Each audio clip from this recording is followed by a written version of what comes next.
People, how are we? Hopefully we're all doing well. I'm Tom. Southgate has resigned, and with that comes probably a flurry of joy. Few people that maybe a taste of bittersweetness in that, because look, a lot of people wanted him gone. A lot of people wanted him gone a long time before this tournament. Me being one of them, thinking it was time, and now he finally has stepped down. And let's look back at that, shall we? Because look, I think it was the right decision. I do think it was the right decision. I absolutely think this was the time to step down. Even if he won the championship, which he didn't, I think it's time he steps down. And let me explain. Southgate's done, there's no denying it. Statistically, he's the second most successful manager of England's history. But you can just look at it fundamentally and see he's done a very good job. Just looking at tournament-wise, 2 back-to-back European finals in 4 major tournaments.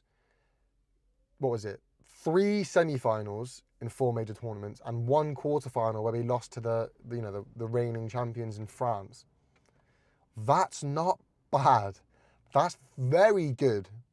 And yeah, like I say, you can look back and go, oh, he had a favourable draws, easy draws, all this. Look, no one cares. Ultimately, you win, you win. Argentina lost to Saudi Arabia in that World Cup that they won. No one cares, bottom line. And there's something to be said in that. And what he did, and why I think it's time to step down, but that he did do a good job, is he brought an English team that were notoriously underachievers. A very good side with lots of talent, but underachieved time and time and time again, which they did. There is no denying that. He brought a togetherness in a team that didn't have togetherness. That's why we were such underachievers, because our team had so much infighting, so much competition, disrespect, lack of getting along at the bottom line. And it caused us to be unsuccessful. And what he did was he basically reinvented that FA setup. And you can go, oh, well, look, he was gifted these players. He was gifted a very talented squad. He's the one that found half of these players, the Trents, the Bellinghams, the Fodens. He's the one that set up these England kind of youth setups, the under-11s and stuff. And he's given himself that squad. Do you know what I mean? He didn't just get given this amazing squad. And what he did was, like I say, he redeveloped the system we had to create a really good togetherness, a bond and a team. And with that, we've been able to build on it. And from that, we've got, off the pitch as well, the togetherness. And I think we're the first team to boycott, I guess. I can't think of the word, the actual word it was, but we didn't go a match. We forfeited a match, essentially, because of racism. We were the first team to do that. We've made a stand, with the LGBTQ, stand against racism off the pitch as well as on the pitch. He's brought that togetherness and the bond, not just in the players, but in the fans and the country as a whole. And there's a lot to be said about that. I really think there is. And what that has allowed us to do is build up to these tournaments and have successful tournaments.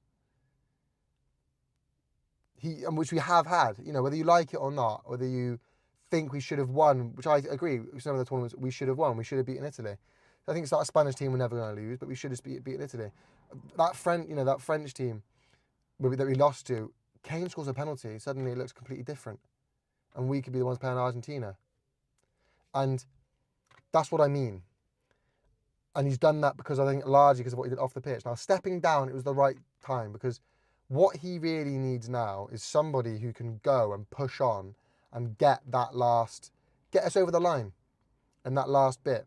Push us over the post and actually get us to win something, finally, at last. That's what we really need.